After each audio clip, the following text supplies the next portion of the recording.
تقدر تعترف بصحة التقرير الفني اللي رفع المدرب النيفل للإدارة اللي قال فيه بالنص كده صالح جمعة لاعب هاوي في جسد محترف واستمراره يفسد منظومة الفريق. احمد شوبير يا جماعه بيقول كلام مش كويس،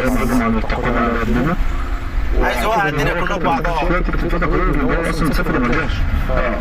هو انتوا كانت العلاقه اصلا بينكم، لا العلاقه كانت سيئه تحت الصفر. لا تحت الصفر كمان كانت مع بايلر. حصل مواجهه بينك وبين بايلر، حصل مواجهه كان سببها محمد الشناوي، وقعدنا اتكلمنا سببها الشناوي ولا لا الشناوي كان بيقول حاجه بيخلي اللعيب يقول اي حاجه وخلاص، المهم ان هو ايه يطلع عينه في النادي الاهلي.